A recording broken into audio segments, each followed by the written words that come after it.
In last video, we studied about the term generation and programming languages. Now come to the term generation of programming languages.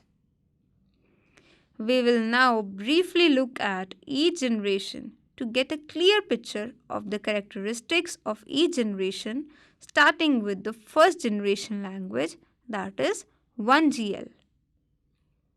We all know that computers were developed specifically for computing.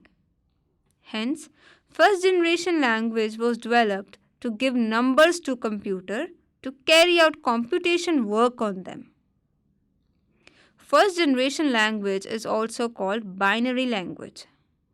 A binary language refers to a language of any guesses?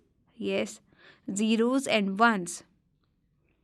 However, this language presented many problems, such as to communicate with the computer, one needed to memorize all the binary digits and their corresponding words, making it very hard and time consuming. Hence, the language wasn't user friendly. And this also meant that very few people were able to use computers.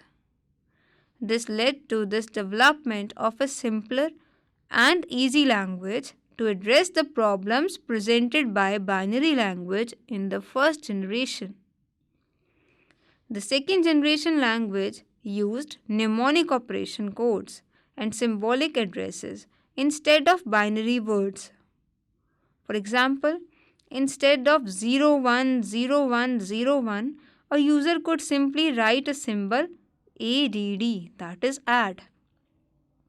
This was relatively simple and made it easy to remember. So we can found that second generation language was easy as compared to first generation language. But it was still difficult and was limited in terms of functionality. Hence, improvements need to be made. This paved way for the third generation language, that is 3GL.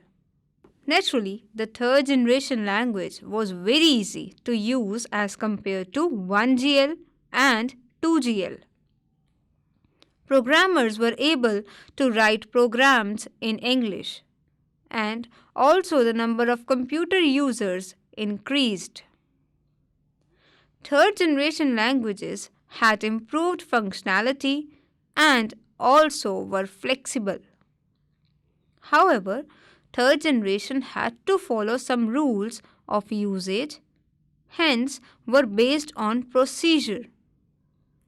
They also needed a compiler. What do you think a compiler is?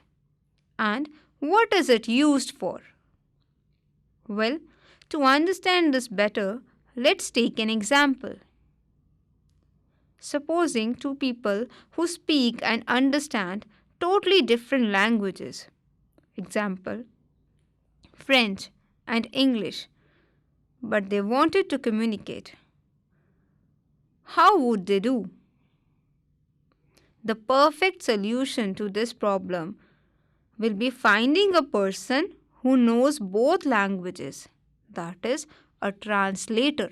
Hence, a compiler is a program that converts 3GL to 1GL. This program runs on a computer. In other words, a compiler converts instructions written in English to binary language to be processed by the computer. As we have discussed, third generation languages are easy to use, but these are also based on rules and procedures. This led to the development of fourth generation languages. These languages do not follow any sequence or procedure. They enable computer users to specify what computer should do without specifying how computer should do it. And finally, there was a recent introduction of fifth generation languages. These languages are much more simplified, enabling even non-professional users to program computers. They are more like normal English language.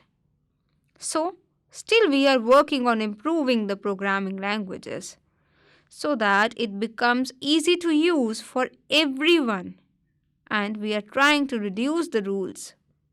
Thank you.